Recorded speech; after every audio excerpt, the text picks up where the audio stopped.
premier Cayenne en 2003, l'objectif de Porsche était d'en vendre 20 à 25 000.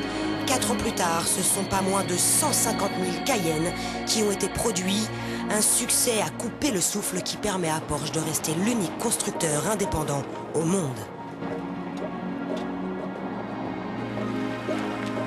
Aujourd'hui, place à la deuxième génération qui espère bien faire aussi bien, même mieux.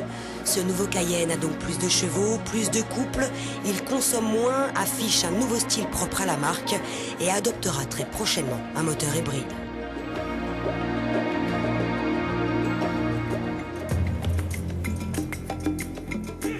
C'est donc le Cayenne S que nous avons choisi. Les principales modifications concernent la face avant avec de nouvelles optiques.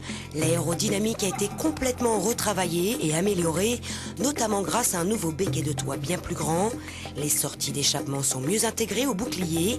La version S est équipée de séries de nouvelles roues de 18 pouces. Il paraît ainsi plus massif et conserve son identité.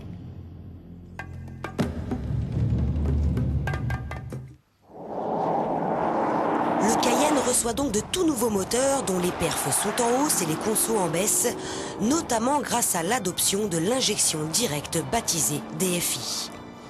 Tandis que le V6 gagne 40 chevaux, la version S en gagne elle 45. Son V8 passe en effet de 4,5 litres à 4,8 litres de cylindrée et développe désormais 385 chevaux.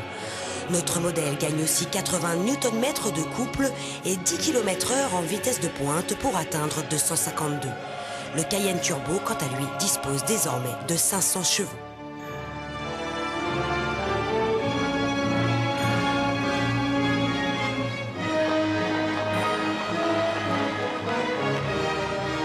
Tandis que beaucoup d'éléments changent sur cette nouvelle génération, l'intérieur, lui, ne subit aucune modification, une valeur sûre.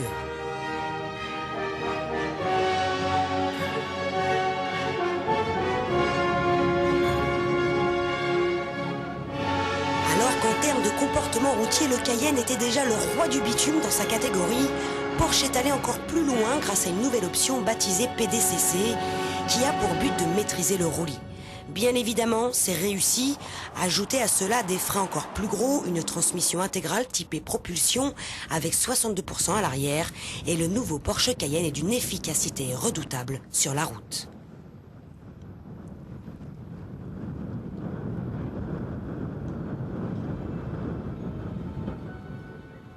On l'a dit, Porsche aussi vise les nouvelles technologies hybrides. Le Cayenne et la future Panamera se verront en effet dotés d'ici quelques mois d'une motorisation flex fuel fonctionnant à 85% à l'éthanol. Même si cette fois-ci nous n'avons pas fait de véritable franchissement, on connaît les capacités du Cayenne en la matière. Sur piste rapide, la transmission intégrale fait merveille et l'on peut même s'autoriser quelques glisses.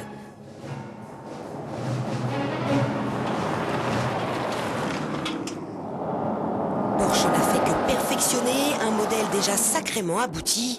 Le Cayenne est une réussite en tout point.